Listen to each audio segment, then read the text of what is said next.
Ain't no half stepping with Marcus J. That's the Beastie Boys. You gotta fight for your right to party, Grizzy. Yeah, that was a beastly of a song, Beastie Boys. Ain't no half stepping with Marcus J. We're gonna end the show, go through our rants. We're gonna go through our closings. I want to first, before I do that, I want to take an opportunity to thank everybody who joined us tonight. I want to thank everybody that was listening to us tonight. I want to thank our listeners in Phoenix, Arizona, and Florida. Wow. We see you listening to us in College Park, Georgia. We got folks in Memphis listening to us. We are the highest rated show on globalscaleradio.net. It's because of you, the fans. So we want to thank you for listening to us. We're going to go ahead and end the show with our rants and our closings. The first thing I want to do is ask Jay Grizzy Green if he wants to thank anybody for listening to him tonight. Before we do that, I want to thank Grizzy myself for leading us in the green room. 1 year ago this week, the green room with Jay Grizzy Green debuted right here on these airways. We were a different website then, but we are globalscaleradio.net right now. And from the time this man led our show to the present, we were the highest rated show on globalscaleradio.net. And because of his leadership, and then when I took over, Big Rube, Carlton Banks, we are the highest rated show on globalscaleradio.net, and we couldn't do it without the fans, the people that's listening to us week after week, our friends, our family, people that's calling to check us out. So the illustrious host of the former show, The Green Room, and Jay Grizzy Green, give you an opportunity. You give so many great introductions. Because you're the man, yo, and we wouldn't even be here if it wasn't for you. So go ahead and take it away. Of course, I always love coming back here. I like the energy. Big Rube always starts it up. I like to give a shout out again to I like to give a shout out to my grandma. Love you, grandma. I'll see you soon. Shout out to Mrs. Grizzy. I'll holler at you when I get home. Shout out to the family of Michael Clark Duncan. He recently passed, not to get on the to make the show so slow, somber, or whatever like that. But yeah, I'm just excited. It's this time of year, man. It's this time of year. I had to wait 6 months since that loss. It's just still, it's left a bad taste in my mouth. My Sundays are now filled with Jesus and football, and that's what I like. That's what's great about America. I cannot explain it, you know. Fantasy football and NFL football. Reuben, I'm going to kick your... Author, Charisma, the dating pool diva, give an opportunity to say some final words for the show. I want to thank you guys for inviting me continually to come and talk about my dating pool blog, relationships and dating and improving everything with that. I just want everybody to visit the dating pool blog on Facebook, YouTube, Twitter. Check it out. You know, I'm trying to lead a revolution, and I want y'all to join me. We got you, dating pool diva, author, Charisma, a fan of the show, a friend of the show, someone that joins us from time to time. I want to thank her for her presence. I want to thank her for her knowledge. I want to thank her for her leadership in the realm of relationships. And we just appreciate seeing her here when she joins us momentarily in time to time. Big Rube, what's up, brother? You ready for the smash, man? Yep. Well, let's do it. Big Rube and the smash. It's Big Rube, smash. Let's get it done. You know, last week was Republican National Convention, and into my greatest thought process, I watched some of it. I watched a little bit on video, but I watched some of it on TV. My only issue that I came out with basically is I'm scared. I'm not scared for our country. I'm scared for where our country could be. You know, the sad thing about it is, at first, it wasn't the fact that I didn't like Mitt Romney. It was, I didn't feel like he could relate to me. And I still feel that way. Even though he spoke about some stuff, I still don't feel like he can relate to me. But the one thing I'm really scared of is Paul Ryan, the vice president nominee from the Republicans. As I listened to his speech, it was filled with so many inaccuracies that it almost made me throw up. This dude is still hanging on the fact that he said Obama led to the shutdown of one of the plants in Wisconsin, when it's been when it's been just told everywhere that it shut down in December 2008 before Obama was elected. Obama was in the presidency. It fell under Bush's administration. And then today he decided to come out and say that Jimmy Carter's reign as president was better than Obama's. And for those of you who don't know, Jimmy Carter's time really wasn't that good.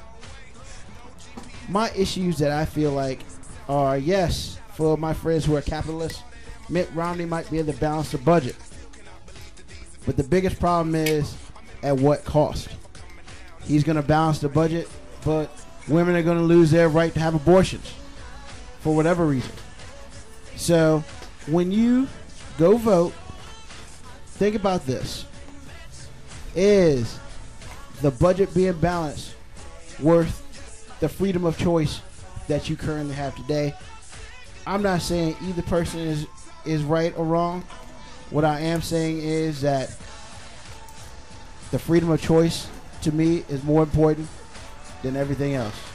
It's Big Rube. It's a smash. See you next week. Ain't no half stepping with Marcus J. Big Rube. Very good rant.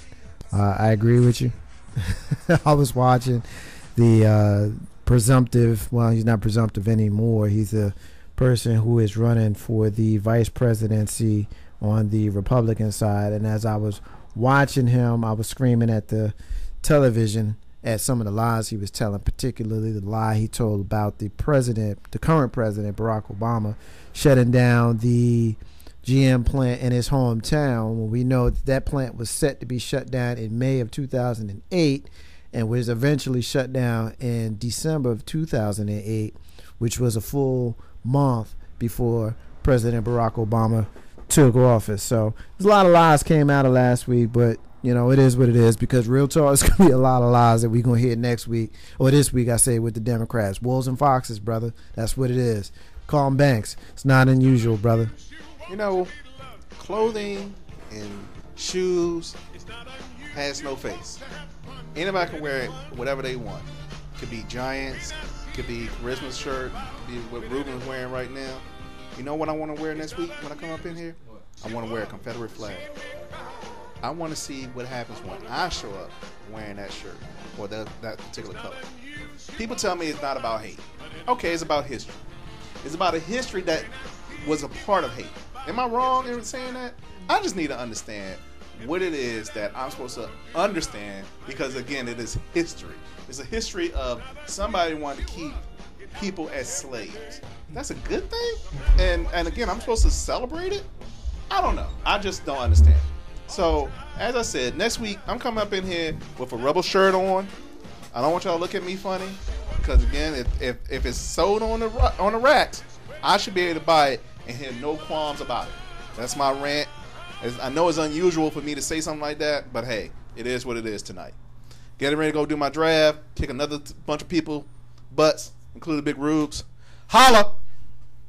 You know, half stepping with Marcus J. We're going to leave it there with Carlton Banks. It's not unusual. We appreciate his moment. We appreciate Big Rube with his moment as well. Author Charisma, the Dating Pool Diva, Jay Grizzly Green. I want to thank everybody who was in the room with us. It's Labor Day. People came in and worked on Labor Day. So I want to thank everybody for doing that. I'm going to go ahead and end the show with my moment that we affectionately call the Marcus' unrelated rant. This time of year, of course, we are super excited because of the return of the National Football League this year, with the election cycle being in full blast. I just wanted to take a moment to explore my feelings on both. I've had recent conversations with friends and associates lately that have left me asking this question: why do folks treat you different when they disagree with you on politics, religion, sexual orientation, or any other ideological differences? And just because you disagree, they want to start acting funny. Last week during the National Republican Convention, there were many debates about that party's politics, their plan for the direction of our country, and the racial overtones felt by some in and out of the media. There were the delegates throwing peanuts at the black camera person who shouted, "This is how we feed the animals." There was clear lies being told, particularly in the final speech on Wednesday, Big Rube alluded to a few minutes ago, and the clear disrespect showed by an American icon toward our president on Thursday night. You know, the dude that had the empty chair. I'm sure there'll be much to say about the nonsense we're likely to see this week when the Democrats get together, because they ain't no better. As I mentioned a moment ago, wolves and foxes, they all dogs, and they all gonna try to bite you.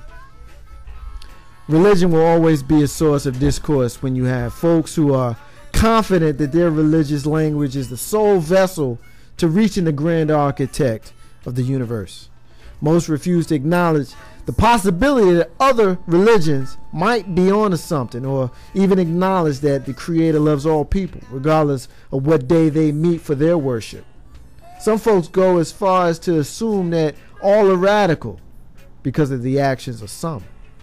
Obviously, sexual orientation is a hot button in our nation today when our president recently stated that he supported gay marriage. Many folks, including many black preachers, hypocritically implored their congregations to not support the president while refusing to refund the tithes of many of those homosexuals who sat in those pews before them. All that drama, all that hate. It's okay to hate when I love me. There's only a meaning that's benign when we're talking about sports. So I head back to my original point in this rant. Sports. National Football League. Football. I love the 8-time National Football title winning, 4-time Super Bowl championship winning, current defending champion New York Football Giants with the same passion I hate the Dallas Cowboys, Washington Redskins, and to a lesser degree the Pittsburgh Steelers. Those, of course, are the teams that are represented here in the studio tonight. I hate the arrogance of an owner who thinks he's so smart he refuses to hire a GM. I hate the ineptitude of a franchise who hires old, tired players past their prime, then complain about them when they don't produce. The real reason I hate the Steelers, you know, they just ain't my team. I don't have a dog in that race. I don't really hate the Steelers, but Grizzlies up in here, so I guess I gotta say I hate them.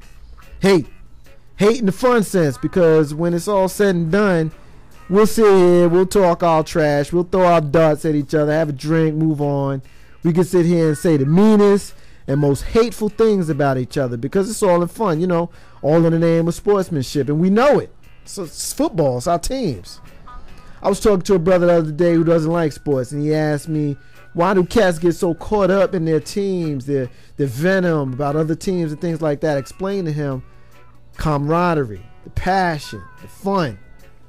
Some may think it's minimizing the plight of our people, the American people, to liken love and hate for sports to that of social issues of today. I understand that. But when I turn on the TV and open my web browser and all I see is real hate, real people, I see very little camaraderie and passion and fun. Just one more reason that I'm glad to have the distraction of the National Football League, at least for a couple of days a week. When I say it's okay to hate you when I love me, really, really, seriously, it's only okay in sports. That's the Murr. Marcus' unrelated rant that ain't got nothing to do with what we talking about today. Once again, I want to say peace to everybody that joined me here in studio, and thank you to everybody that listened to us on the show. Wherever you are, I want to say make sure that you register to vote. Voter suppression is real. They're trying to keep you from the polls because they feel as though you may vote for the one that they don't want in office. And that ain't right, because your vote is just as important as them trying to keep you to exercise it. I want to say peace to all the stars and all the squares. In the abundance of water, the fool is thirsty. Those are the words of Bob Marley. Ain't no half stepping with Marcus J. We back next week. Peace.